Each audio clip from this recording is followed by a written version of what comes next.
નમસ્કાર વિદ્યાર્થી મિત્રો. પ્રકરણ 2 સપુષ્પી વનસ્પતિઓમાં લિંગી પ્રજનન લેક્ચર 4 માં આજે આપણે પરાગરજની હાનિકારક અસરો વિશે અભ્યાસ કરીશું. અગાઉના લેક્ચર 3 માં આપણે પરાગરજની રચના વિશે અભ્યાસ કર્યો. તો વિદ્યાર્થી મિત્રો, પરાગરજની હાનિકારક અસરો. ઘણી જાતિઓની પરાગરજ ઘણા લોકોમાં તીવ્ર એલર્જી અને શ્વાસ વાહિકાની યાતનાઓ પીરે છે, જેને અનુસરીને શ્વસન માર્ગ સંબંધિત રોગો જેવા કે અસ્થમા, બ્રોન્કાઇટિસ વગેરે થાય છે. વિદ્યાર્થી મિત્રો, ધોરણ 11 માં આપણે અસ્થમા અને બ્રોન્કાઇટિસ રોગ વિશે અભ્યાસ કરી ગયેલ છીએ. આયાત કરવામાં આવેલા ઘઉંની સાથે અશુદ્ધિ તરીકે ગાજર ઘાસ, કે જેને આપણે પાર્થેનિયમ કે કેરટ ગ્રાસ તરીકે ઓળખીએ છીએ, જે વિદેશમાંથી ભારતમાં પ્રવેશેલ છે. અત્યારે ભારતમાં તે સર્વ જગ્યાએ થતું જોવા મળે છે અને એની પરાગરજ એલર્જી પેરે છે. હવે વિદ્યાર્થી મિત્રો, આપણે પરાગરજ આહાર તરીકે અભ્યાસ કરીશું. તો પરાગરજ છે એ પોષક તત્વોથી સમૃદ્ધ છે. હાલના વર્ષોમાં પરાગરજની ગોળીઓ એક પૂરક આહાર તરીકે ઉપયોગી છે. પશ્ચિમી દેશો જ્યાં મોટા પ્રમાણમાં પરાગરજની પેદાશો ગોળીઓ અને સિરપ સ્વરૂપે ઉપલબ્ધ છે. અહીં આપણી બુકમાં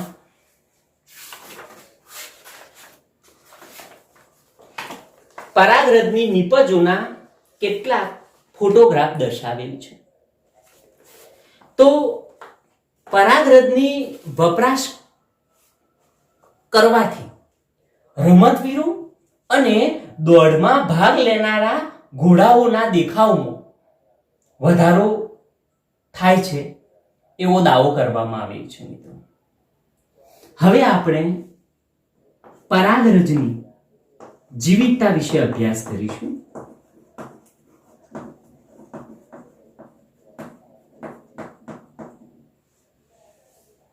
તો એક વખત પરાગરજ મુક્ત થાય અને જો ફલનમાં ભાગ લેવાની હોય તો તેઓની જીવિતતા ગુમાવે એ પહેલા તેમનું પરાગાસન ઉપર સ્થાપન થવું જરૂરી છે. તો મિત્રો, પરાગરજની જીવિતતાનો સમયગાળો જુદો જુદો છે અને તે કંઈક અંશે તાપમાન અને ભેજ ઉપર આધારિત છે. એમાં કેટલાક ધાન્યના તમને ઉદાહરણ આપ્યા છે. એમાં ઘઉં અને ચોખા.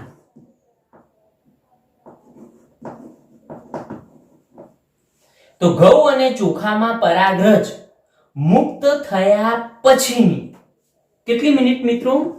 તો 30 મિનિટ. તો 30 મિનિટના સમયગાળા સુધી જ એ જીવિતતા ધરાવે છે. ત્યાં સુધી પરાગરજ મુક્ત થયા પછી એને પરાગાસન ઉપર સ્થાપન થઈ જવું જોઈએ, નહીતર એ પોતાની જીવિતતા છે એ ગુમાવે છે. એ જ રીતે મિત્રો, રોઝેસી, લેગ્યુમિનેસી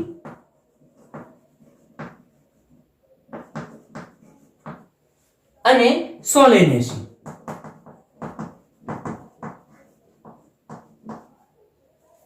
રોઝેસી, લેગ્યુમિનેસી અને સોલેનેસી આ કુળના સભ્યોમાં એની જીવિતતા 30 ડે એટલે કે મહિનાઓ સુધીની હોય છે. એટલે ઘઉં અને ચોખામાં 30 મિનિટ જ્યારે રોઝેસી, લેગ્યુમિનેસી, સોલેનેસી એમાં મહિનાઓ એવો શબ્દ લખેલ છે મિત્રો. એટલે અંદાજિત 30 દિવસ સુધીની એ જીવિતતા ધરાવે છે. હવે મિત્રો તમે કૃત્રિમ વીર્યદાન વિશે સાંભળ્યું હશે.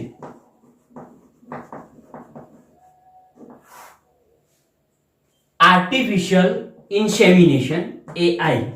આપણને ઘણીવાર AI નું પૂરું નામ પૂછાય તો આર્ટિફિશિયલ ઇન્સેમિનેશન, કૃત્રિમ વીર્યદાન. તો કૃત્રિમ વીર્યદાનમાં શું કરવામાં આવે છે? તો મનુષ્ય સહિતના ઘણા પ્રાણીઓ છે એમના વીર્યને અથવા તો એમના સ્પર્મ એટલે કે શુક્રકોષોને સંગ્રહિત કરવામાં આવે છે. એમાં મોટી સંખ્યામાં અમુક જાતિઓની પરાગરજ છે. આ પરાગરજને વર્ષો સુધી પ્રવાહી નાઇટ્રોજન કે જેનું ટેમ્પરેચર આપણે જાણીએ છીએ મિત્રો કેટલું છે, -196 તાપમાને અહીં પરાગરજને સંગ્રહિત કરવામાં આવે છે. આ સંચિત પરાગરજનો ઉપયોગ આપણે પરાગનિધિ એટલે કે પરાગરજની જાળવણી કરે એને પરાગનિધિ કહેવામાં આવે છે.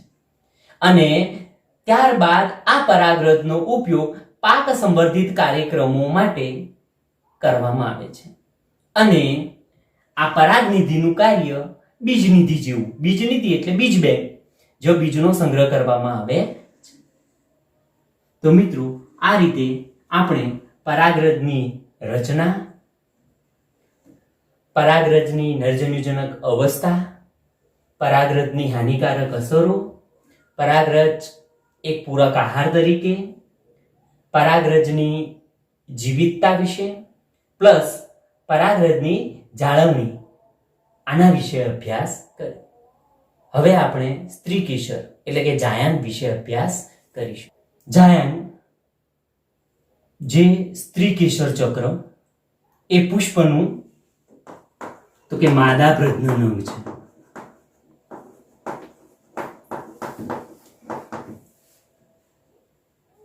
જો એક જ સ્ત્રી કેસર ધરાવે તો એને એક સ્ત્રી કેસરી કહેવામાં આવે છે.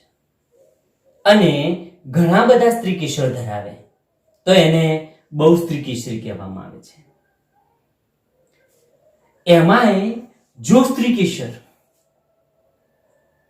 એકબીજા સાથે જોડાયેલા હોય તો એને યુક્ત સ્ત્રી કેસરી કહેવામાં આવે છે. અને સ્ત્રી કેસરો એકબીજાથી મુક્ત હોય તો એને મુક્ત સ્ત્રી કેસરી કહેવામાં આવે છે. તો વિદ્યાર્થી મિત્રો, આપણી બુકની અંદર એક આકૃતિ દર્શાવવામાં આવેલી છે. એમાં પ્રથમ આકૃતિ આપણે A નંબરની જોઈશું, જેમાં સ્ત્રી કેસર છે એના 3 ભાગો દર્શાવવામાં આવેલ છે. આપણને જાસૂદ ની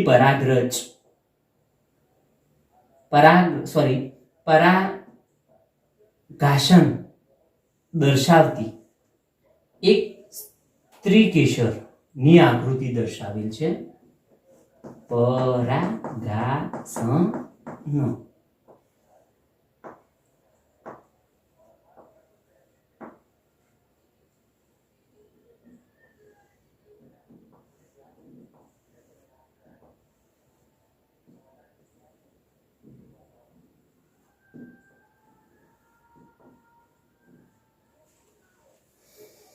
મિત્રો આ ભાગને પરાગાસન કહીશું, આ પરાગ વાહિની, અને આ ભાગ તો બીજાશય, જેમાં અંડક રક્ષાયેલા હોવાથી એને અંડાશય પણ કહે છે. અને આ પુષ્પાસન. તો પહેલા આપણે સ્ત્રી કેસરની રચના વિશે અભ્યાસ કરીએ. તો પ્રત્યેક સ્ત્રી કેસર છે એ 3 ભાગો ધરાવે છે. એક પરાગાસન, પરાગવાહિની અને બીજાશય. પરાગાસન એ પરાગરજ ગ્રહણ કરતું સ્થાન છે.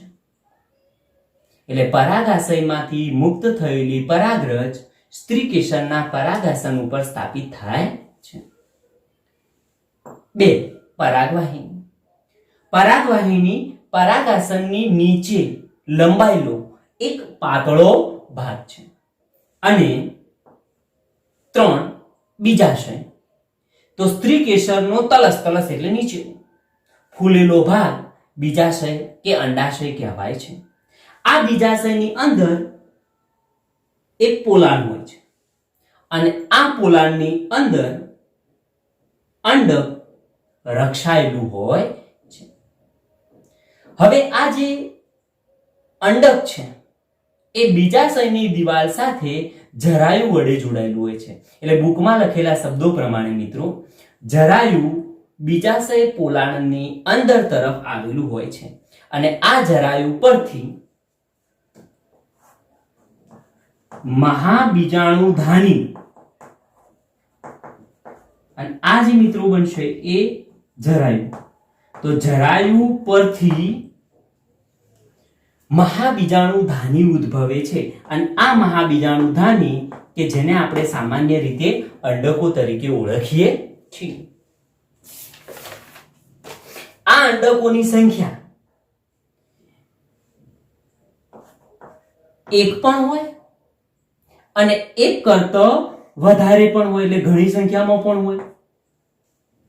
તો એક હોય એવા ઉદાહરણો આપણી બુકમાં દર્શાવેલા છે મિત્રો, ઘઉં, ડાંગર અને કેરી. જ્યારે ઘણી સંખ્યામાં હોય એના ઉદાહરણ આપણને દર્શાવેલા છે પપૈયું, તરબૂચ અને ઓર્કિડ્સ.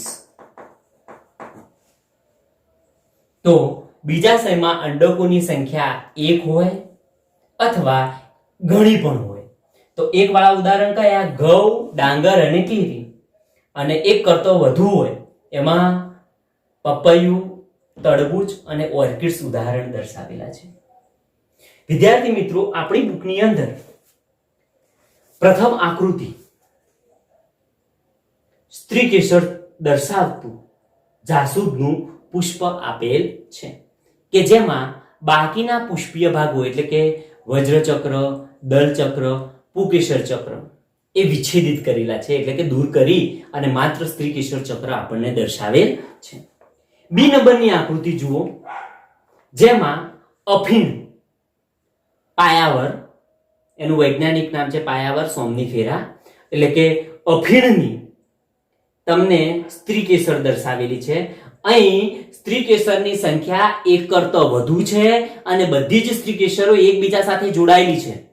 જ્યારે બધી સ્ત્રી કેસરો એકબીજા સાથે જોડાયેલી હોય એટલે એને બહુસ્ત્રી કેસરી યુક્ત કહેવામાં આવશે. એટલે અફીણનું જે પુષ્પ છે એમાં સ્ત્રી કેસર કેવી હોય છે? તો બહુસ્ત્રી કેસરી યુક્ત સ્ત્રી કેસર. એ જ રીતે સી નંબરની આકૃતિ જુઓ મિત્રો. સી નંબરની આકૃતિ છે એ આપણને ચંપાની, માઇકેલિયા, જેમાં સ્ત્રી કેસરોની સંખ્યા એક કરતો વધારે છે પણ સ્ત્રી કેસરો એકબીજા સાથે જોડાયેલી નથી. એટલે એકબીજા સાથે જોડાયેલી નથી માટે એ મુક્ત બહુસ્ત્રી કેસરી કહેવાશે. એટલે બહુસ્ત્રી કેસરી યુક્ત મુક્ત સ્ત્રી કેસર. અને છેલ્લું આપણને ડી નંબરની એક આકૃતિ દર્શાવેલી છે મિત્રો, જે આપણે અભ્યાસ કરવાનો છે. અધોમુખી અંડકની આકૃતિ દર્શાવેલી છે. તો આપણે મિત્રો જોઈશું અધોમુખી અંડક.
નમસ્કાર વિદ્યાર્થી મિત્રો. તો આપણે અધોમુખી અંડકની આકૃતિ દર્શાવેલ છે. બુકની અંદર મિત્રો આ આકૃતિ આમ ઉપરની તરફ દર્શાવેલ છે, મેં આ આકૃતિ આમ નીચે તરફ દર્શાવેલી છે. એમાં આ જે ભાગ છે એને આપણે જરાયુ કહીશું. આ જે ભાગ છે એને બીજ કેન્દ્ર, આ જે ભાગ છે એને અંડક ધ્રુવીય, અંડક તલીય ધ્રુવ્ય,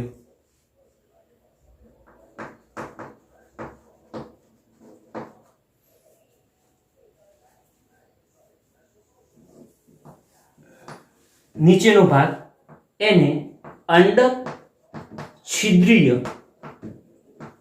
ધ્રુવ કહીશું.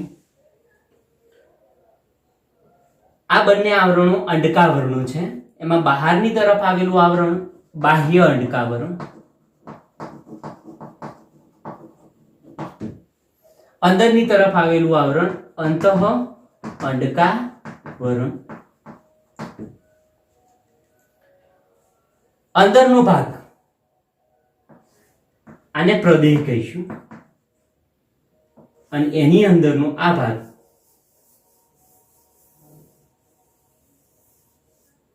કે જેને આપણે ભ્રૂણપુટ તરીકે ઓળખીશું. હવે એની અંદર મિત્રો અહીંથી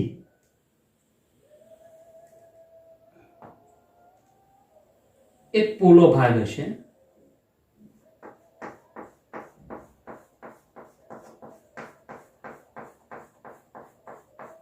આ ભાગને અંડક નાળ અથવા એને આપણે અંડક દંડ તરીકે ઓળખીશું. તો અહીં આપણને લાક્ષણિક અધોમુખી અંડકની રેખાંકિત દેખાવવાળી આકૃતિ દર્શાવે.